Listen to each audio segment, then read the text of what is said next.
What's going on, guys? Welcome back to Boykin Outdoors. On today's video, I'm going to be talking about kind of the basics of getting into duck hunting. I think I may start kind of like a playlist, so y'all can look out for that playlist of like a duck hunting how-to kind of thing. Today we're just going to start with what you kind of need to get started. Some of this you don't necessarily need to get started, but this is just what I carry most of the time when I'm going hunting. And I just wanted to give people out there that were not 100% sure or maybe are just new to this an idea of kind of what I'm carrying.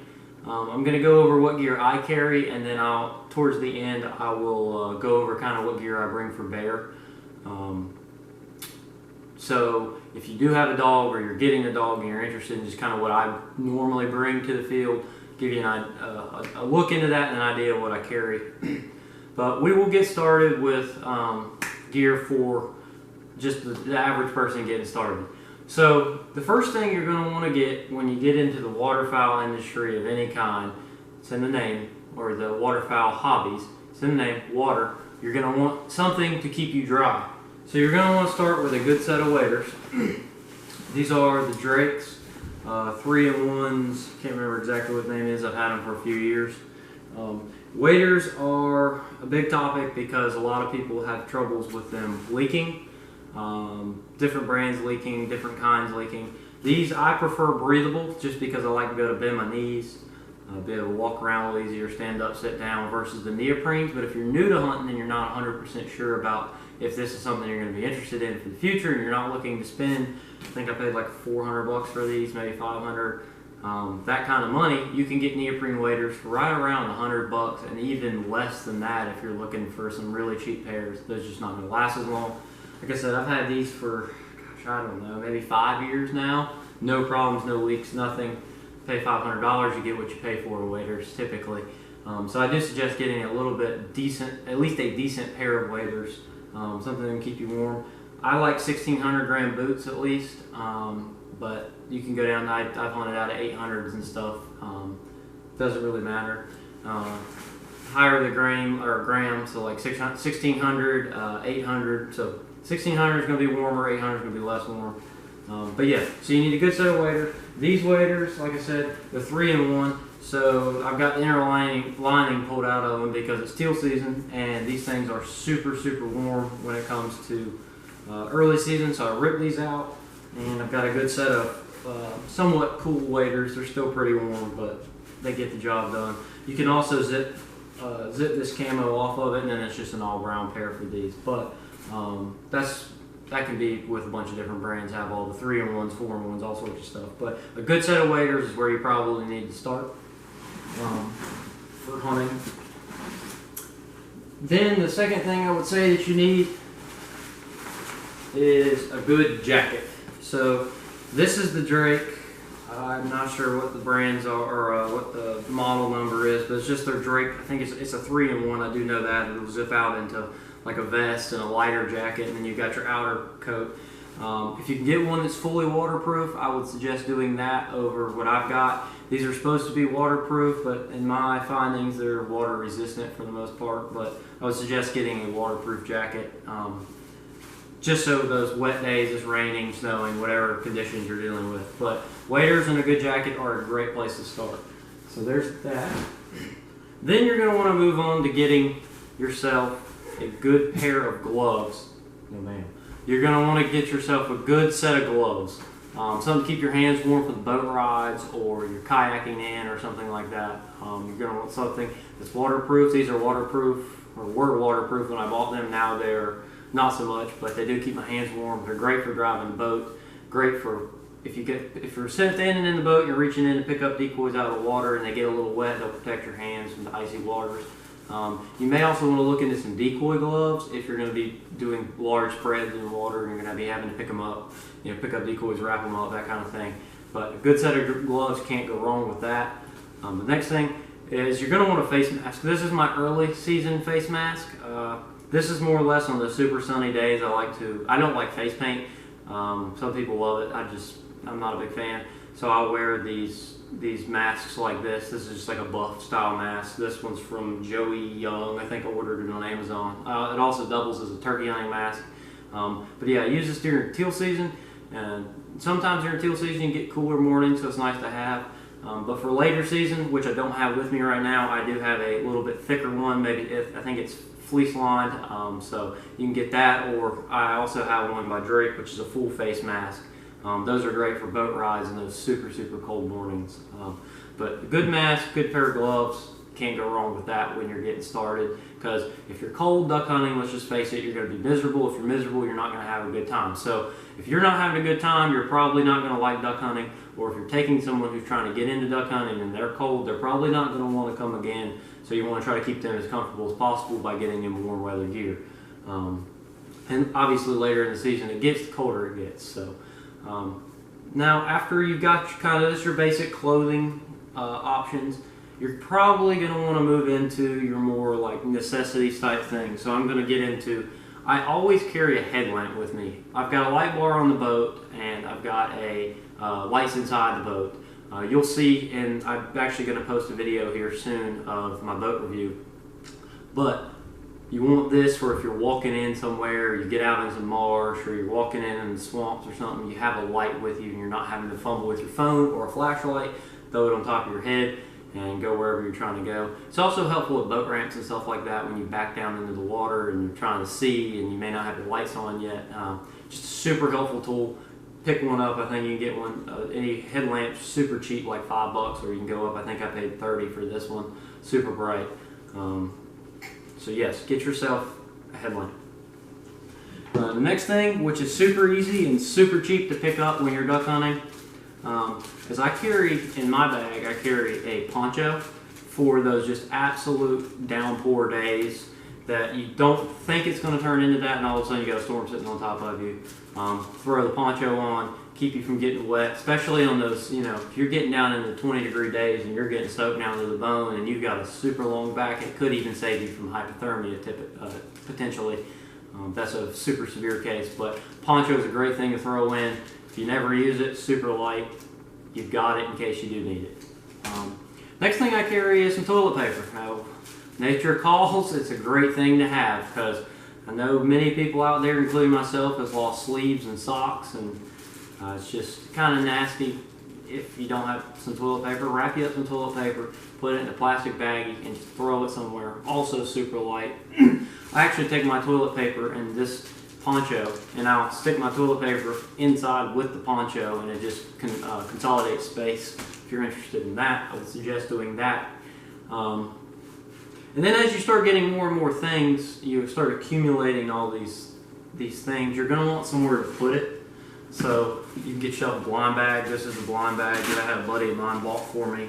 Loved it to death, used it for a while. Now it has become my camera bag because my camera bags have gotten small. And for people that like to film what they're doing or are going to try to film what they're doing, I just keep my GoPro in here. I keep my camera that's actually being filmed on right now in here. It's watertight when I zip it up and everything. Keep extra batteries and extra accessory equipment for the GoPro, and then I can even shove the tripod in here. So that's super great for that kind of thing. We'll get you something like that. If you're not really a fan of I call it the duffel bag style, they do make book bags. This is just a cheap. I've had this one for deer hunting. This is what I've actually used mostly now for all of my gear stuff. So my camera stuff goes in that bag, and all my gear goes into this bag. I can throw it on my back, I can walk in with it. And on those days where I don't want to carry an extra bag or I'm not going to be close to the boat, I can even shove my camera gear down in here and I can walk in, throw it on my back. If I'm going to be standing in water all day, you can hang this in a tree. You can just hang that in a tree too. Super helpful. Another thing that I like to throw in that I kind of forgot to talk about is a set of hand warmers. I don't really use them too often. On those super cold days, I'll throw some hand warmers in. Yeah, so if you, like I said, if you're taking new people or if you're new and you're not exactly used to being out in those conditions, throw you some hand warmers in and make your day a lot more enjoyable. Once again, super light, consolidate them well. I actually take that bag, same with this one, and shove it all down in here, consolidate even more. But yeah, so that's kind of your basic just equipment to keep you comfortable and get you out into the woods, swamps, whatever it may be. So the next thing you're probably going to start looking into picking up is you're going to look into probably wanting some calls. Got goose calls, mallard calls, I got 3-in-1, 6-in-1s, teal calls, all sorts of stuff. Please learn to call before you go out there and just start waylaying on a call. There's plenty of YouTube videos out there, and I'll be the first one to tell you, I'm not the greatest caller in the world, so I'm pretty quiet with my calling most of the time. Especially hunting areas I hunt, their birds are so call shy. Most of the time I don't call. Maybe super cold days and stuff where the birds are actually acting like they want to work, we'll talk to them a little bit and see if they'll work. But get you a nice little lanyard, get you some calls. Looks cool for people that like that kind of stuff. I also keep just a little kind of, I'm not going to call it a pro tip, but just a tip that I can give you is I always keep an extra carabiner on my lanyard, as well as my wader's got a little loop on it. I keep a lanyard on that, so when I'm walking around in the marsh and I've got, you know, my Texas rigs, you can clamp your Texas rigs to your waders, or if you got something, you can clamp that to something, and then if something goes wrong and you may need a carabiner for something, pull something, whatever it may be, you've always got an extra one there. So that's just a little tip I like to throw in there. You may never use it, but once again, it's super light and it doesn't hurt to bring. This is just another call. And then another thing I want to talk about, I've done a review video on these, so if y'all want to go back and watch this review video, this is the Earmore hearing protection. This is not a necessity. A lot of people don't hunt with them, but I suggest if you're getting into it and it's going to be something you're going to do for a lifetime or a long time, get you some good hearing protection. There's Tetras out there, there's Earmores. Don't destroy your ears. I've been duck hunting for 10, 11 years, something like that. And I've already noticed a difference in me not being able to hear as well, just plain out because it's the shooting and all that. So get you a good set of earphones, headphones, whatever you want to call them. So yeah, so that's basically the basic setup for getting started hunting, as far as that kind of gear goes. And then the more obvious stuff, you're going to want a shotgun. This particular shotgun is the Beretta A300 Outlander. You can get you a semi, you can get you a pump. You can even hunt with a single shot if you want to do that. I don't suggest it. I would say at least get a pump. But whatever gun you get, just understand that it's going to take a beating. So I wouldn't be taking my granddad's Browning. My granddad's Browning out, or you know what I mean. The A5, that's what I was looking for. The Browning A5 out or nothing like that. Duck hunting, just because it's going to get beat up. If you're hunting around salt water, it's going to get rusty. It's going to get muddy. It's going to get wet. That kind of thing. It's just duck hunting. And then another obvious thing is you need shotgun shells. The size that we hunt with, I've got right here. These are 12 gauge, 3-inch, number 2 shot. I love number 2 shot. I may go into a different video in the future about what shot size I use and why. I use 2 shot pretty much year round, other than during teal season. And I always shoot 3 inches unless it's teal season. I shoot 2 3/4 inch. I try to find number 6s or 7s, something like that, just because teal are a lot smaller, and you shoot them with number 2, a lot of times you're going to fold them.